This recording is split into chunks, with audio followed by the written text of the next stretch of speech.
কেতিয়াবা মনত প্ৰশ্ন উঠে মহাকাশত বন্দুক চলাব পাৰিনে যদি আপোনাৰ এই ফ্যাক্টটো জানিব ইচ্ছা আছে তেনেহলে ভিডিওটো শেষলৈকে চাই থাকিব সকলো বন্ধু বান্ধৱীক আমাৰ ইউটিউব চেনেললৈ স্বাগতম জনাইছো মহাকাশত বন্দুক চলাব পাৰিনে বন্দুকৰ কাম কৰিবলৈ অক্সিজেনৰ কোনো প্ৰয়োজন নহয় এহে বাহিৰৰ মহাকাশৰ শূন্যতা কোনো সমস্যা নহব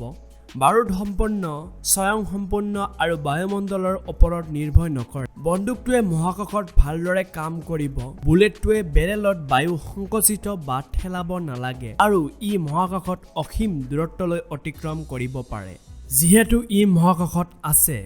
ই অৱশেষত বক্ৰ হ'ব বুলেটটো কক্ষপথত গুলি নিপীক্ষে কৰা ব্যক্তিজনক কক্ষপথৰ পৰা পৃথক হ'ব বুলেটৰ গতি আৰু স্থিৰ ওপৰত নিৰ্ভৰ কৰিব কক্ষপথৰ পোন দিশত গুলি চালনা কৰিলে ই উৎকৃষ্ট কক্ষপথ হ'ব আৰু যিহেতু বিশ্ব ব্ৰহ্মাণ্ডৰ নিৰন্তৰভাৱে সম্প্ৰসাৰিত হৈ আছে প্ৰতিটো মেগা পাৰ ছেকেণ্ডত ৭৩ কিলোমিটাৰ বুলেট কেতিয়াও বন্ধ নহ'ব আৰু চিৰদিনৰ বাবে ই অকলে ভ্ৰমণ কৰিব চন্দ্ৰত যদি আপুনি দীৰ্ঘন্তত এটা শক্তিশালী বন্দুক ১৬০০ মিটাৰ ছেকেণ্ডৰ বুলেটৰ গতি গুলি চালনা কৰে আৰু তাৰ পিছত কিছু সময় অপেক্ষা কৰে